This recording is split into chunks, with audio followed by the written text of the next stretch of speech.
Hello, everyone, and thank you so much for joining us for another episode of Business Over Brunch. If you've been following the conversation, you know we're talking about all things beauty. And over the past couple of months, we have been talking to contributors and brand owners inside of the beauty industry. So let me just introduce myself. My name is Kima. I'm the host and creator of the podcast.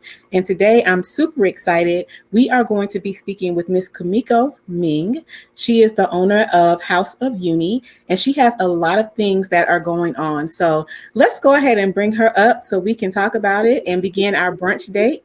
Kumiko, how are you? Hey, I'm good. How are you? I'm doing good. So I know you've been traveling, so definitely thank you so much for giving us a part of your Saturday morning. So we're going to go ahead and get started because I know that you're booked and busy. But before we get started, of course, it's brunch time. I'm actually sipping on a little bit of red today. What are Oh, you having for brunch? I am having some rum punch. Ooh, I think I want to try some of that. So thanks again for joining us. So tell us a little bit about yourself. Who are you and what do you do? Um, I'm a Pisces. I like long walks on the beach. But no. I started off as a model. I modeled for about 12 years, and so I'm a model turned photographer turned businesswoman. Is the A lot best of way to describe. turns, Right. a lot of turns in that journey. Still turning. Right. And they all really feed into each other. So let's talk about that. Photographer, model, cosmetics brand owner, and I know you have some other things coming down the pipeline. So in your journey, which one came first and how did it influence your next part of the journey? Modeling definitely came first. I did that when I started at 13. And from that, how well, the thing with, um, sorry, see, the rum punch is getting to me. No problem. Um, with modeling was I had like a long list of things that I wanted to do. And modeling, I didn't plan to model for a very long time. It was kind of the gateway for me to kind of establish a name and my brand so that I could branch off to other things. So when I modeled, it was before what modeling is now. In terms of like plus size, there wasn't, all the plus size models that you know now. I had to deal with the whole like, you're a model, or you're too big to be a model, or what's plus size modeling. So a lot of educating took place with it. And then from that, that's when Instagram models started to come on board. And, when you get paid for exposure and, you had to compete with people who would just do it for free. So then it's like, I feel like the industry became kind of like a joke in a way where it was unnecessary competition. I was starting to get bored. And then I was like, all right, what's next on my list? And my cosmetic line that's how that birthed, because I was like, okay, I always had a thing for lipsticks. Even when I modeled, I was known for like the girl with the bright lipsticks. And I started in my kitchen, was mixing it up. And I was just like, okay, well, what kind of brand do I want? And I wanted something that was a reflection of me being Caribbean. And I created a Caribbean line. And I was about to do my first campaign, about to launch it. And I needed a photographer. And I couldn't find any friend or anyone who was available. So I borrowed my friend's camera and had 10 models, one makeup artist, and was just snapping away and impressed myself and did that for a few years. And yeah, it just, one thing just leads into another. So it started from modeling turned into cosmetics led into photography, and then photography just led into other businesses. Wow, awesome. When you were doing your product photography, I know like there's a lot behind the scenes that you have to learn. Of course, now cameras are very high tech and they kind of do some of the I guess editing in shot for you. Like, what was that aha in moment shot that said, "Hey, I'm good at this, and I can do my own product photography for the brand"? Well, it was while I'm because I did the shot in a pool because since it's Caribbean, I wanted that background of water to reflect island, Caribbean, tropical. And I had my best friend, she was my behind the scenes person. I have my cousin from LA, she's a celebrity stylist. She was in town, and I just used what just made sense to me because it's the same thing with like modeling. I didn't really have, no one taught me anything. There was just America's Next Top Model, and you just watch a bunch Right. of people who don't know anything but trying to make it and doing these competitions. And so I really just did what I thought made sense. And that's what I do with most of my businesses. And that's what I do with photography. And as I was snapping and would look, it was like, oh my gosh, I shot this because you always want the review from your friend.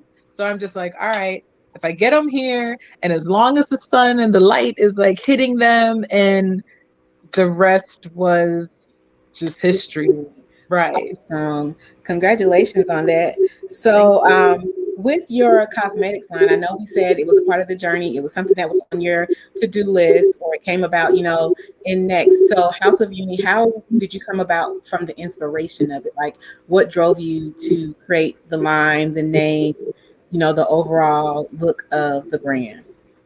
Well, the thing with House of Uni is it's a play on words. So uni means one. And it's also UNI, which promotes like togetherness. And one thing with the Caribbean, because I'm a huge carnival, soca, fanatic. So that's where the inspiration really pulled from. When you think of the Caribbean, you think of vibrant people, happy. So it's like I wanted colors that reflected that, like fun colors, but then also still giving, like the nudes and the pinks and the softer tone, because in promoting togetherness, you have to include everything. Everything's not always bright, vibrant, live out loud. It's some things are kind of chill, like a river. And, so I just really put a lot of thought into that. And I wanted the names to be authentic as well as like a learning curve. And then the house part of the uni came into, I wanted to create a brand. I didn't know where the brand would go, but I didn't want to box myself in. So I wanted to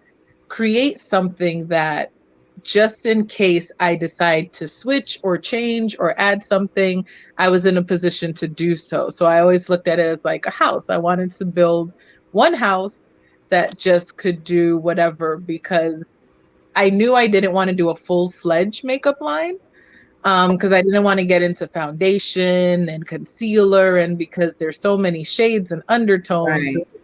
And it just got complicated. And I was just like, lipstick is simple. You just know, like, hey, I love this color, put it on, it looks good on me, throw it in my bag, I can go. It's like effortless. So, and good thing I did do that, because now I've like transitioned the line to be into more of a self-care, because I've recently launched candles.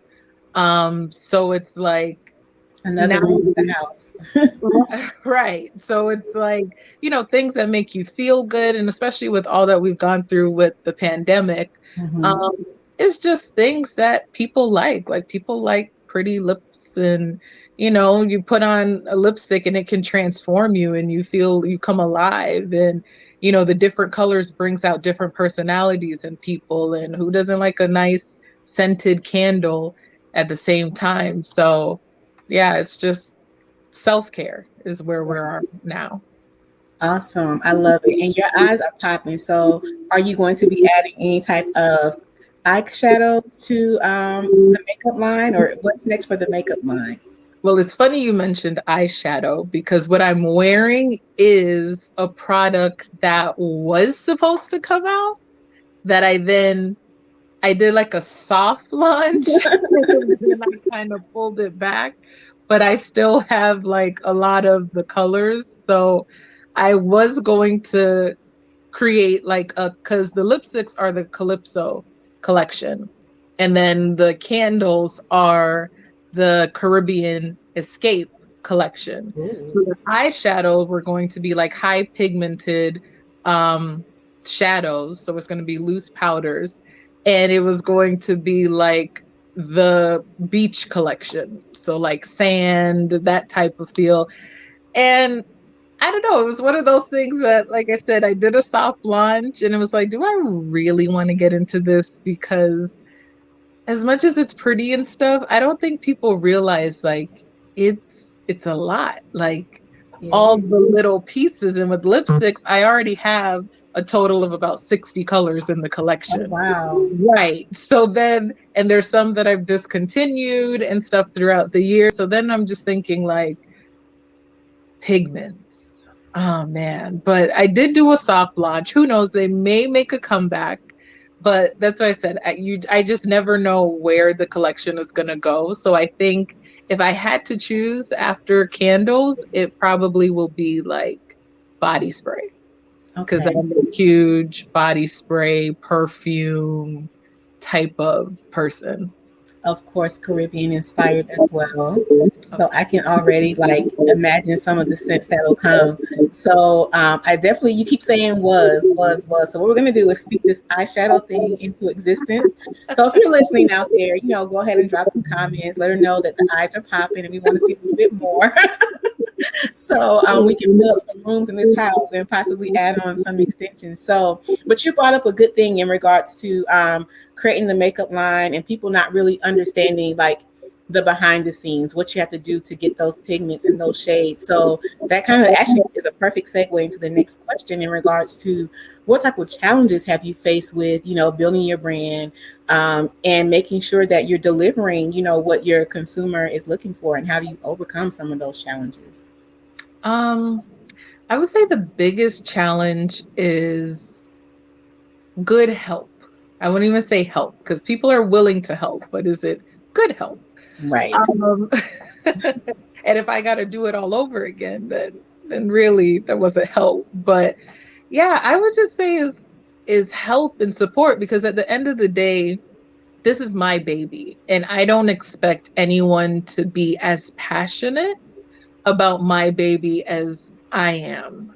Um, so sometimes it's just like finding that support and that help to do things and being able to delegate and not having to because a lot of times we just feel like, well, I know how to do it and I would do it right and no one would do it better, but you can't grow. You can't like elevate if with just one person. Like you have to delegate, you have to, whether it's outsource or hire people because you can't run a business. You can't be the accounting and the shipping and the receiving and the secretary because you're one person and you can't be everywhere and you would just burn yourself out if you tried to. So I would definitely say finding good help and challenges. Oh, Do we hit a nerve with that one? when is there not a challenge? Like, no matter how much you try to plan and you think like, okay, I got this. No, it's, they always say like, there's a saying that's like, if you want to hear God laugh, tell him your plan. Exactly. Right. So I've gotten to the point where I'm just like, I don't even know. Even with the candles were supposed to be launched originally Black Friday last year. Mind you, I didn't release them until Memorial weekend this year.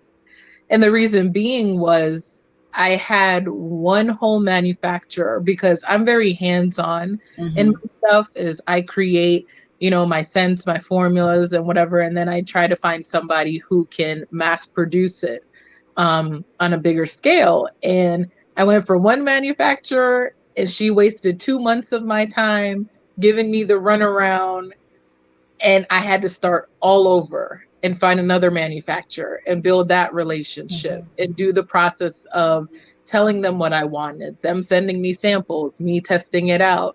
And I can't do just a few. So I had like 20 different samples in one collection and then like another 30 in another collection. Wow. Right. And then trying to decide what are going to be the core scents that you start off with because how you introduce yourself is what people remember. So then just that alone is a process. Like I think people just think like, oh, it's so easy. You just mix up some waxes and just pour it in. And it's like, Yeah.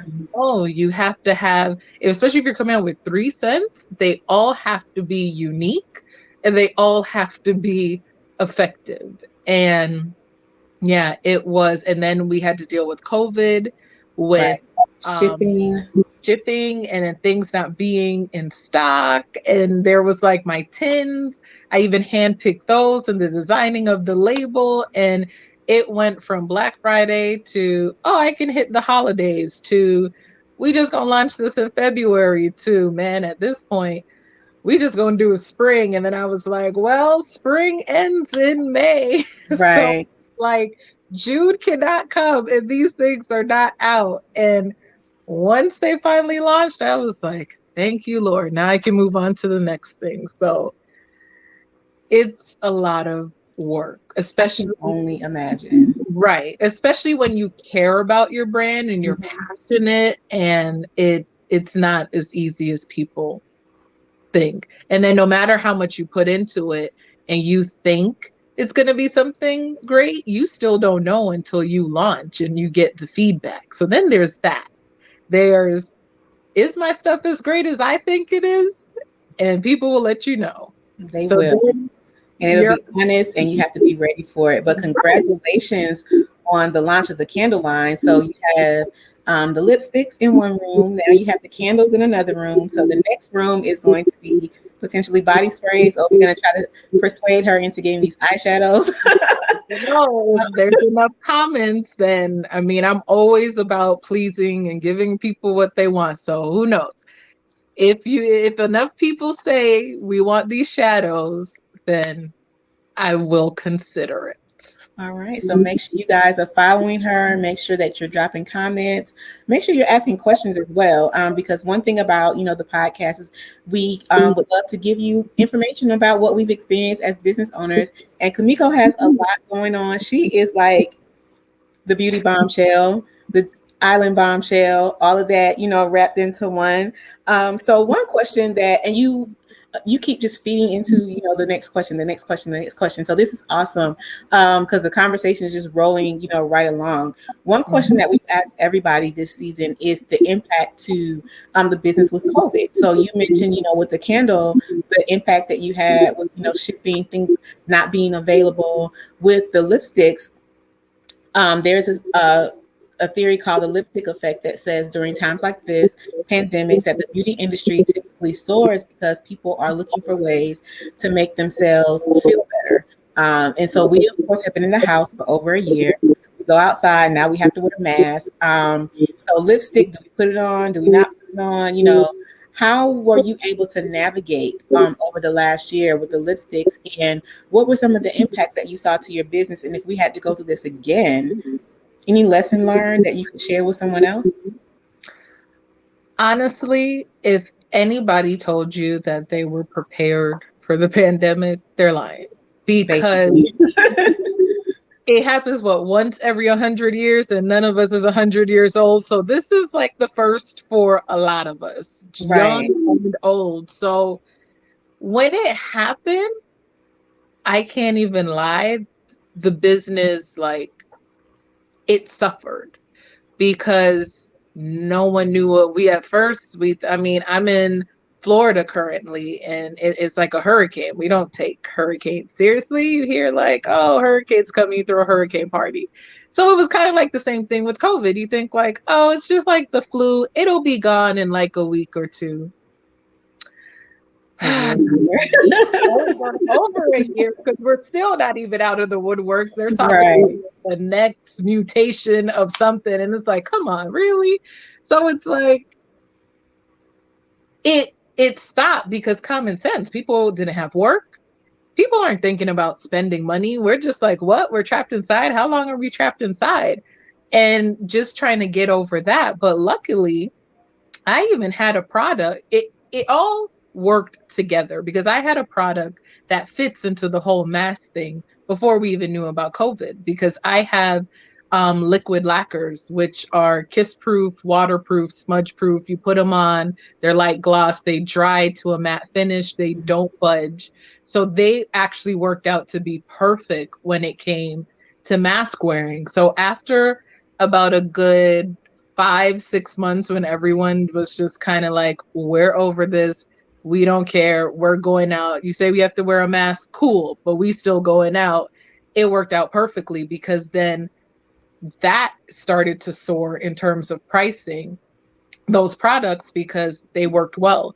You could wear your mask, take off your mask, and it's not smudged. It's still there. It's still in place. So it's like towards the ending of the year, things started to pick up once people were just like, hey, unless you were from Atlanta, where Atlanta never closed. Right. Never. Never closed. Like, they're like, pandemic, what's that? Like, we heard of it, but we ain't. But we kind of feel the same way about Florida. You guys were showing out down there for a minute too. South Florida. There's South Florida, and then there's the rest of Florida. South Florida is its own country, own continent. Oh, they're different. Is that the Miami area? Yes. Okay, I get it because I saw this guy maybe last year or so. He was like, where are you from? He said Miami. And they're like, Florida? He's like, no, Miami. Because when you're from South Florida or Florida, you know, like, no, there's Florida and there's Miami. And to people, it's like, but Miami's Florida. No, it's not. Okay. It's not, yeah, right. So don't come for Florida. Come for Miami. So that's what we're going to do. So yeah, Miami was open. Even though they tried to close them down, but they decided we ain't closing. We gonna stay open, and yeah, they. So that's funny. So Miami is to Florida what Atlanta is to Georgia. Yeah, there you go. Gotcha. Okay, I learned something new today.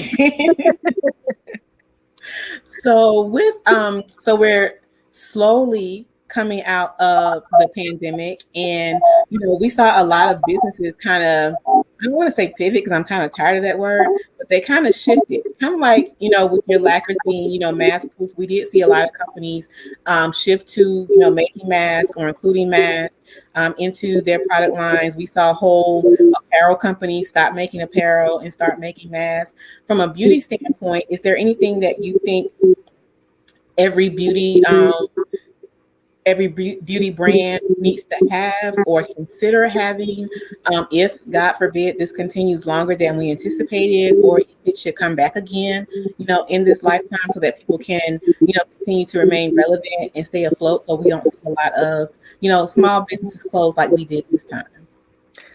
I would say that the matte lipsticks, the ones that the lacquers, that was the best thing ever.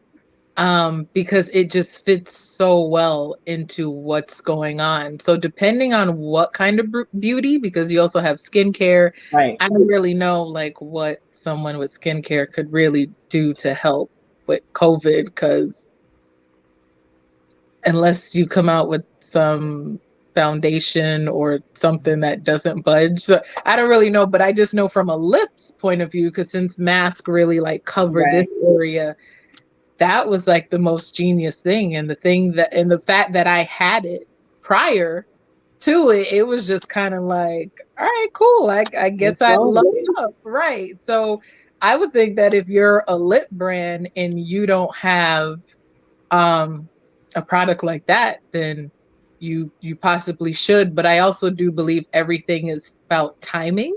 Mm-hmm. And that's why a lot of brands started doing masks, because that was the demand.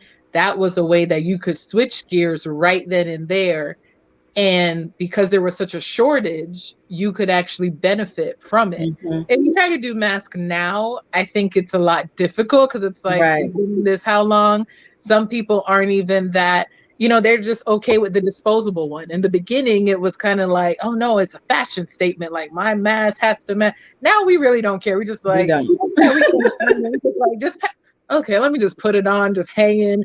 We don't even care. So I feel like if you didn't jump on right when it happened, then it's right. Because I even had a photography friend.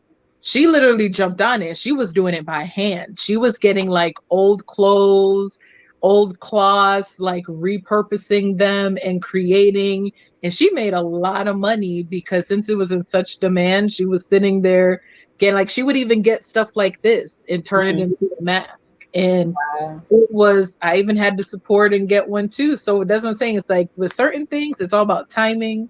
You got to be quick. And once that opportunity comes and goes, it just is kind of It like, just goes. yeah, you just got to wait for the next thing. Right. So, and that's a good point because I had a whole mask designed and I was just like, let me go ahead and order and I was like, we're not going to be in this that long. Right. We're still here. So, um, yeah, life comes at you fast. So, you definitely have to be ready for it.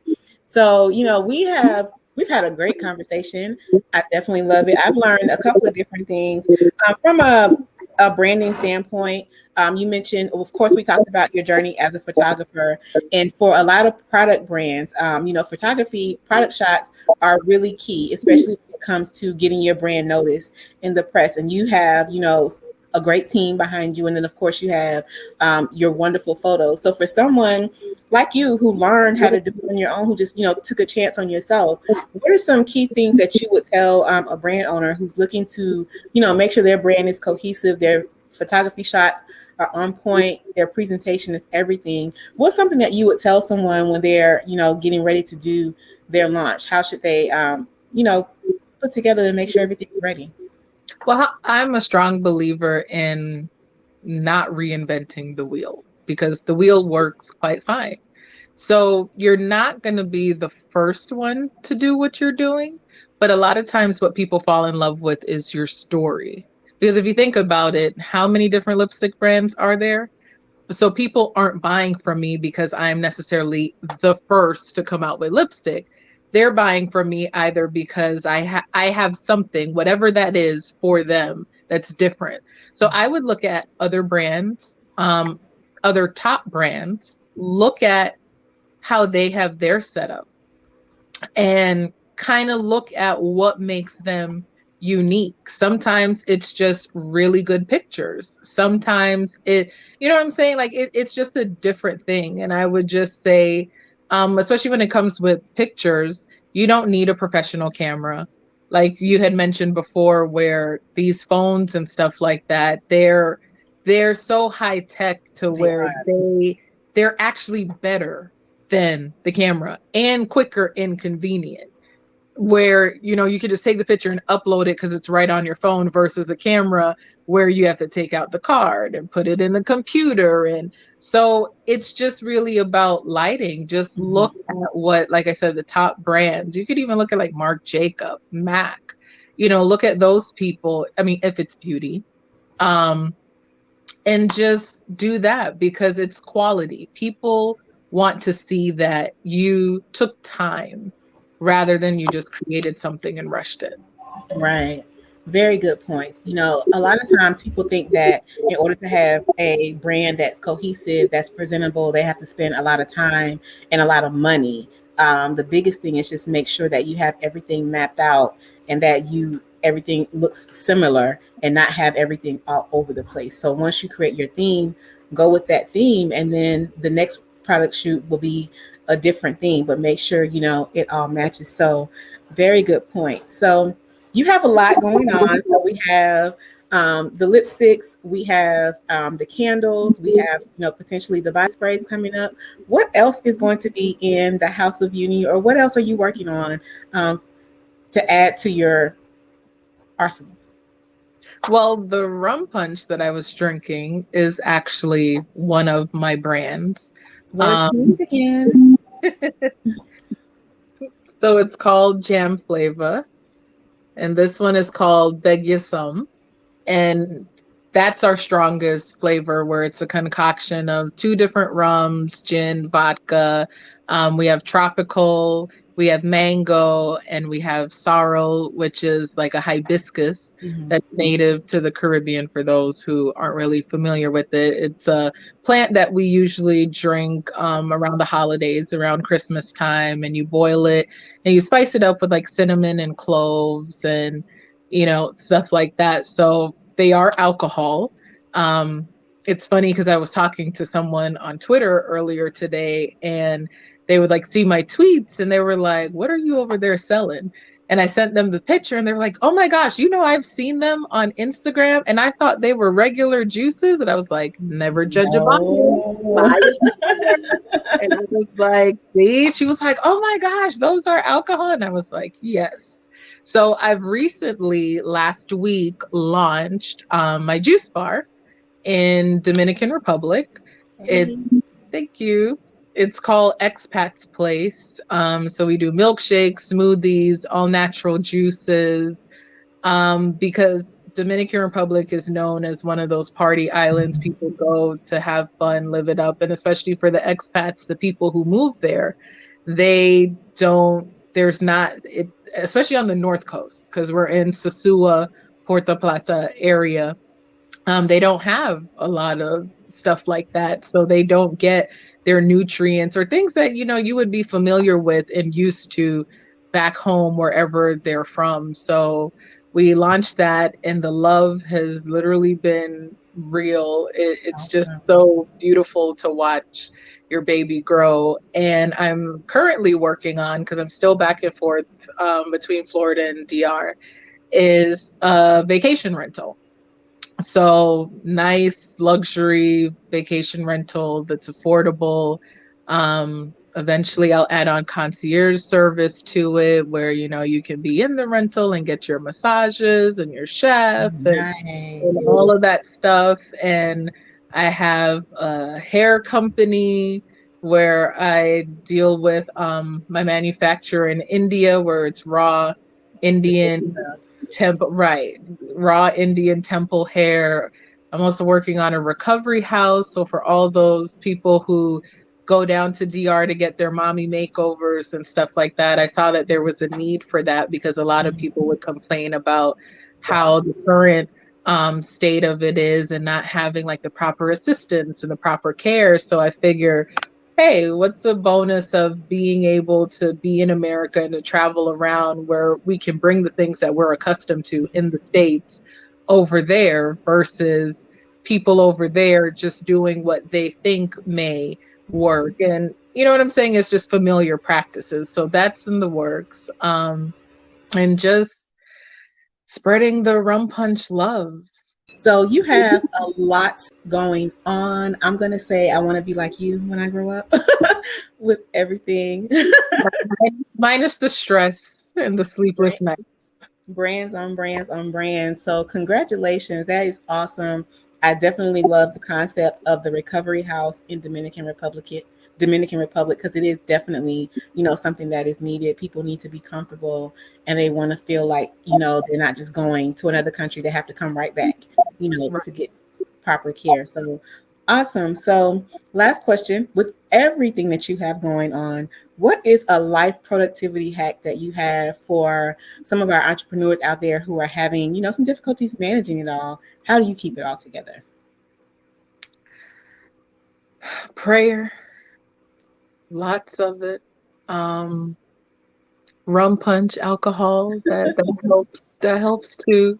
But what helps, especially to keep me organized, is my Asana. I'm a huge Asana junkie. It's like a project management tool where you can create different sections and put all of your tasks and set due dates, and it sets reminders for you. It's like, it's kind of like Teams, Microsoft Teams, but on steroids. I like to look at it, and you can add people onto it, like in your establishment. You can collaborate, you can communicate on each task, and it stays in that task and it doesn't. It's just like such a nice way to just stay organized. And I live by it so much that anyone I meet, I'm always telling like, you need to get on Asana, you need to get on Asana. And one of the founders is actually someone who was once involved with Facebook. Oh, So I didn't know that. right. So it's like I live by it. That and Fiverr, because sometimes I may need, something right away, Mhm. something quick, and my team may be a little busy because since I have so many different things and pulling them in so many different directions, Fiverr is just a good way to, and it's also an affordable way, even for like upcoming people who may not have a team, to just hop on there and find a freelancer who is looking for work. And, they do amazing stuff as well. Awesome. So yes, Fiverr definitely is a great resource for people to check into, and don't judge the name, because you definitely will have to do your research to make sure that you're getting someone with quality work, as well as the rate. So awesome, Kumiko. This has been a great conversation. I definitely love the fact that we were able to connect and share some really great things about the brands that you have going on. So guys, please make sure that you follow her. Tell us how we can connect with you on social media, as well as shop your brands. You can buy the lipsticks and the candles at houseofuni.com. That's House of the letter U, the letter N, the letter I. Um, you can see my photography at KM Bombshell. I'm actually wearing my KM Bombshell shirt. So Yay.